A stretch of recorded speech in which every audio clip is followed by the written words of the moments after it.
एक घर से एक बहू की विदाई हो रही थी। उसके सास ससुर उसकी विदाई पर फूट फूट कर रोने लगते हैं और बहुत कुछ अपने मन के अंदर सोच विचार करने लगते हैं। इधर वह बहू जो डोली में बैठकर जा रही थी, वह भी अपने सास ससुर की तरफ देखकर फूट फूट कर रोने लगती है। उसके बाद उस बहू की विदाई हो जाती है और वह जाकर अपना घर बसाने लगती है।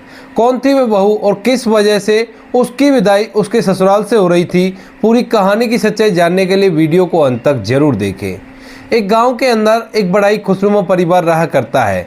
परिवार के अंदर माता पिता हैं और दो उनके लड़के हैं। बड़े लड़के का नाम मुकेश है और छोटे का नाम है सौरभ।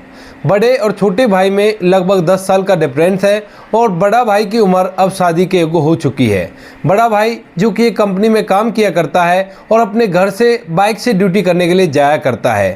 तभी मुकेश के पिता उससे कहते हैं कि बेटा, अब तू शादी के योग्य हो गया है तो क्यों ना तुम्हारी शादी करा दी जाए।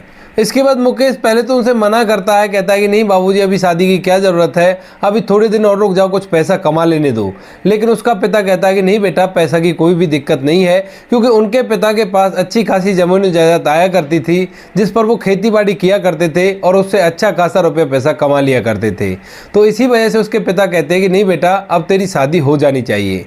तो बेटा भी हामी भर लेता और कहता है कि ठीक है बाबूजी, अगर आपको ऐसा ही लगता तो आप ऐसा ही करवा दीजिए।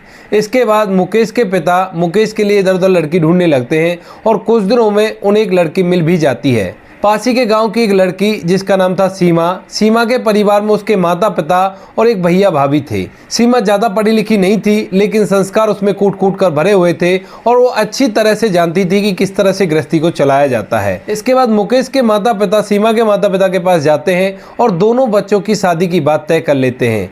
बातें तय हो जाती है और बातें तय होने के बाद मुकेश और सीमा की एक निश्चित मुहूर्त पर रीति रिवाजी के साथ शादी हो जाती है।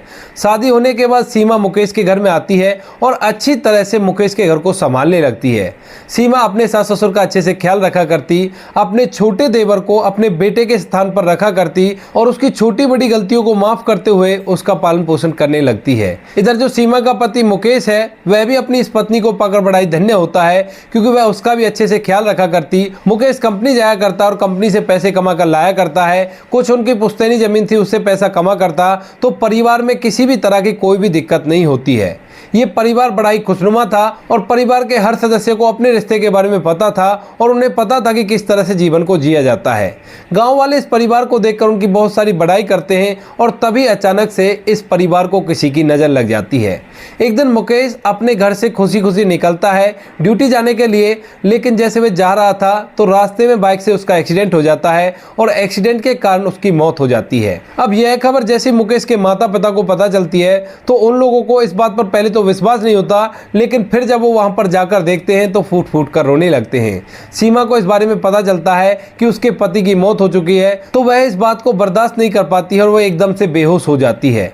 इसके बाद मुकेश को वहां से लाया जाता है और लाने के बाद उसकी अंतिम संस्कार की तैयारी कर दी जाती है। गाँव में जितने भी लोग थे, सभी लोग मुकेश की मौत का बहुत ज्यादा शोक मनाते हैं, क्योंकि मुकेश का स्वभाव बहुत ही अच्छा था। वह सभी की मदद किया करता और सभी के साथ हंसी खुशी रहा करता था।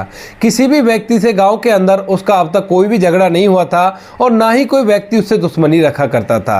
एक ऐसा इंसान भगवान के पास चला गया था जो सभी का चहेता था, तो इसी वजह से पूरे गांव के लोग वहां पर इकट्ठा हो जाते हैं और मुकेश की अंतिम विदाई का कार्यक्रम स्टार्ट करने लगते हैं। लेकिन तभी सीमा को होश आ जाता है और सीमा अपने पति की डेड बॉडी को अपने सामने देखकर फूट फूट कर रोने लगती है और उन लोगों से कहने लगती है कि मैं भी अपने पति के साथ जाऊंगी और मुझे भी इसके साथ ही ले चलो।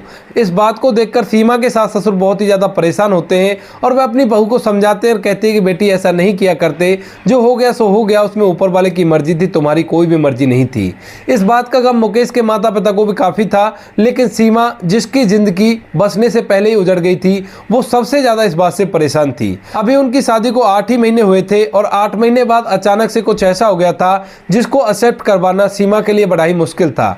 लेकिन फिर भी गाँव वाले उन्हें समझा देते हैं और समझाने के बाद मुकेश का अंतिम संस्कार कर दिया जाता है। अंतिम संस्कार के बाद अब शोक सभा बिठाई जाती है और कुछ दिनों तक मुकेश की मौत का शोक मनाया जाता है और उसके बाद सभी परिवार वाले घर के अंदर रहने लगते हैं। अब जो सीमा के सास ससुर होते हैं वो उससे कहते हैं कि बेटी अब तू ऐसा कर, कुछ दिन अपने मायके हुआ, वहां पर तेरा मन बढ़ जाएगा। इसके बाद सीमा अपने सास ससुर के कहे अनुसार अपने मायके में चली जाती है, लेकिन वहां पर भी बार बार उसे अपने पति की याद आती है और वो जैसे तैसे करके अपने दिनों को पूरा करने लगती है। सीमा के माता पिता उससे कहने लगते हैं कि बेटा तेरे पति की मौत हो गई है और अब तू ऐसा कर, दूसरी शादी कर ले, किस तरह से अपनी इतनी बड़ी जिंदगी को बिताएगी। लेकिन सीमा अपने माता पिता से साफ साफ मना कर देती है और कहती है कि माँ बाबूजी, शादी एक बार होती है और एक बार मेरी शादी हो चुकी है। अब अगर मेरे पति और मेरा साथ इतना ही लिखा था तो इतना ही काफी है, कोई बात नहीं, मैं अपने सास ससुर की सेवा कर लूंगी और वहीं पर अपने जीवन को व्यतीत कर लूंगी। माँ बाप भी उसके ज्यादा कुछ नहीं कह पाते हैं, क्योंकि अभी अभी उसके साथ बहुत कुछ ऐसा हुआ है जिसको वो बार बार कुरेदना नहीं चाहते थे, तो इसी वजह से वे भी चुपचाप रह जाते हैं। सीमा लगभग 1 महीने तक अपने मायके में रहती है और उसके बाद दोबारा से अपने ससुराल आ जाती है, जहां पर उसके सास ससुर और उसका देवर रहा करता था। वहां आकर वह उनके पास दोबारा आ गई थी और अब जैसे ही सास ससुर अपनी जवान बहू को देखते हैं तो एकदम से उन्हें अपने बेटे की याद आने लगती है। जब बहू नहीं होती है तो उसके बाद दोनों पति पत्नी फूट फूट कर रोया करते हैं और अपनी बहू के बारे में सोच सोच कर परेशान रहा करते हैं। वह सोचते हैं कि चलो हमारा बेटा तो चला गया, वो तो ऊपर वाले की वो थी, लेकिन हमारी बहू हमारी वजह से अपनी जिंदगी को बर्बाद कर रही है। क्योंकि सीमा का मानना था कि जो असली माँ बाप होते हैं वो शादी से पहले होते हैं और शादी के बाद जो माँ बाप होते हैं वो सास ससुर होते हैं। अगर मेरा पति चला भी गया है तो मैं उनकी देखभाल करूंगी और उनको अच्छी तरह से समाज के अंदर खुश रखूंगी। इसी बात को सोचकर सीमा अपने सास ससुर की और भी ज्यादा देखभाल किया करती है और वो कोशिश किया करती है कि उसके सास ससुर को बिल्कुल भी उनके बेटे की याद ना आए और सारे फर्ज निभाने की कोशिश किया करती है। वह अपने सास ससुर के साथ खेतों में जाया करती, कंधे से कंधा मिलाकर काम किया करती और इस बात को देख देख कर सीमा के सास ससुर और भी ज्यादा परेशान रहने लगते हैं। वह नहीं चाहते कि इस बच्ची की जिंदगी पूरी तरह से बर्बाद हो, क्योंकि सामने बहुत बड़ी जिंदगी पड़ी है और इसे अपनी जिंदगी को अच्छी तरह से जीना चाहिए। इसी वजह से एक शाम जब सीमा के ससुर थोड़े से बीमार थे तो वह सीमा को अपने पास बुलाते हैं। उन्होंने पहले से ही सीमा के माता पिता के पास फोन कर दिया था और उनको भी यहाँ पर बुला लिया था।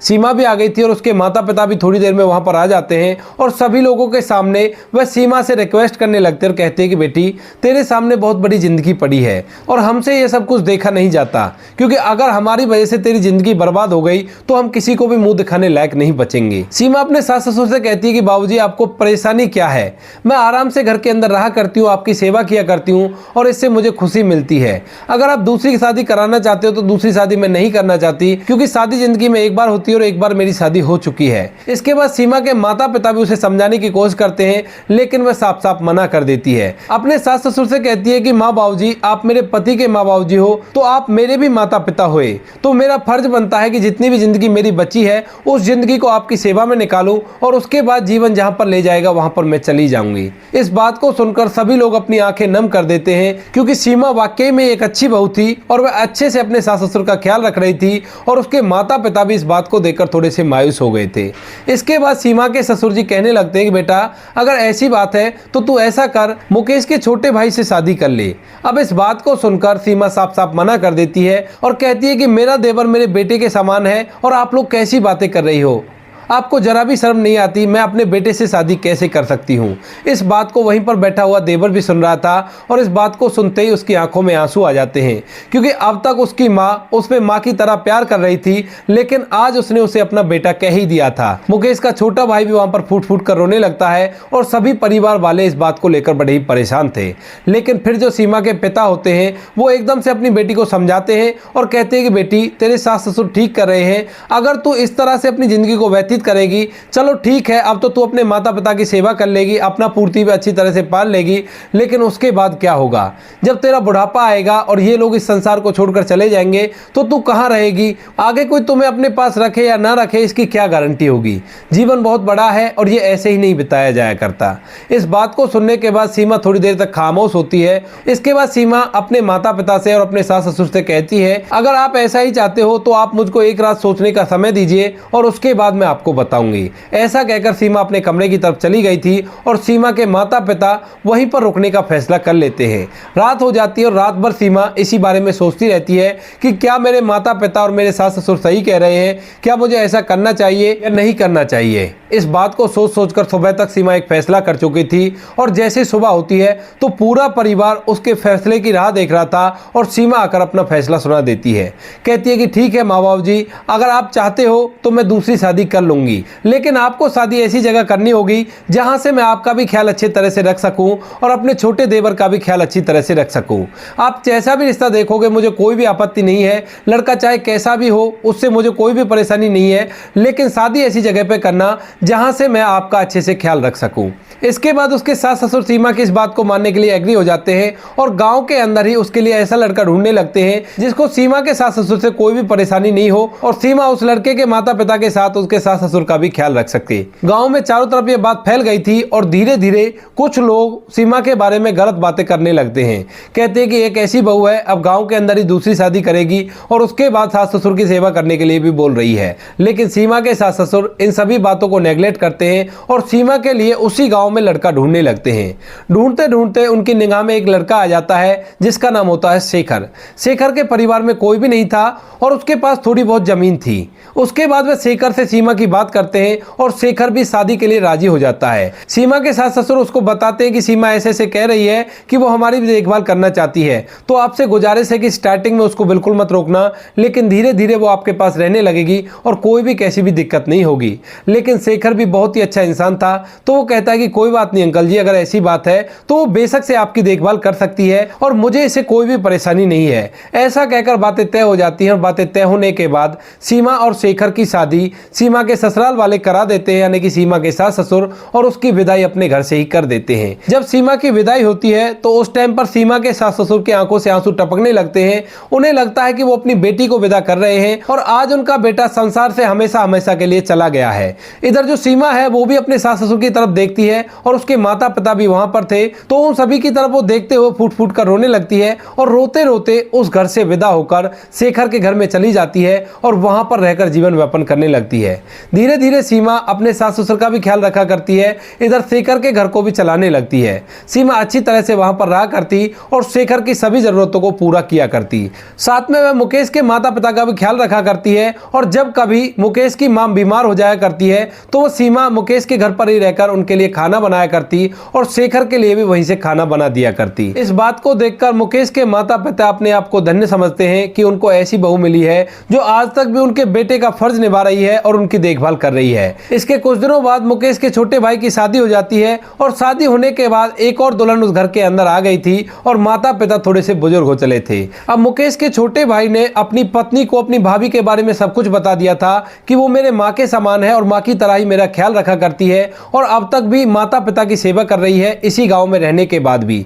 शेखर जो था वह भी मुकेश के माता पिता की जिम्मेदारी करने में हेल्प कर दिया करता, क्योंकि अब उनके घर में कोई जवान व्यक्ति नहीं था और वो भी उन्हें अपने माँ बाप का दर्जा दिया करता है। इसके बाद जब सीमा उस घर में अपने सास ससुर की सेवा करने के लिए जाया करती है तो उस टाइम पर मुकेश के छोटे भाई की जो पत्नी होती है वो उसका अच्छे से आदर किया करती है और उसकी सारी जिम्मेवारियों को अपने ऊपर लेती है। वह अच्छी तरह से अपने सास ससुर की सेवा करती है और इस बात को देखकर सीमा को शांति मिलती है। इसके बाद सीमा वहां पर जाना कम कर देती है और अपनी गृहस्थी को शेखर के साथ रहकर बसाने लगती है। जब भी कभी कोई फंक्शन हुआ करता है तो दोनों परिवार एक साथ रहकर उस फंक्शन को मनाया करते हैं और इसी तरह से उनके जीवन व्यतीत होता रहता है। तो दोस्तों ये थी एक छोटी सी कहानी जहां पर दो सास ससुर ने अपनी ही बहू के अपने घर से डोली उठाई और उसके बाद भी जो बहू थी वह उनकी देखभाल करने के लिए घर तक आती रहती है। आप क्या कहना चाहते हो सीमा के बारे में, आप क्या कहना चाहते हो शेखर के बारे में, आप क्या कहना चाहते हो मुकेश के बारे में? आपकी जो भी राय कमेंट सेक्शन में लिख सकते हो, लोगों के साथ शेयर कर सकते हो। वीडियो अगर अच्छा लगा हो तो वीडियो को लाइक और चैनल को सब्सक्राइब जरूर करें ताकि हमें थोड़ा बहुत हौसला मिले आप लोगों के लिए ऐसी अच्छे वीडियो बनाने के लिए। इन कहानियों को सुनाने का उद्देश्य किसी को परेशान करना बिल्कुल भी नहीं है। यह कहानी आपको इसलिए सुनाई जाती है ताकि आप लोग इन कहानियों में से कुछ ना कुछ सीख सको और अपने जीवन में उस चीज़ को अप्लाई कर सको। मिलते हैं किसी नेक्स्ट वीडियो में नए टॉपिक के साथ, तब तक के लिए जय हिंद, जय भारत, जय हिंदुस्तान।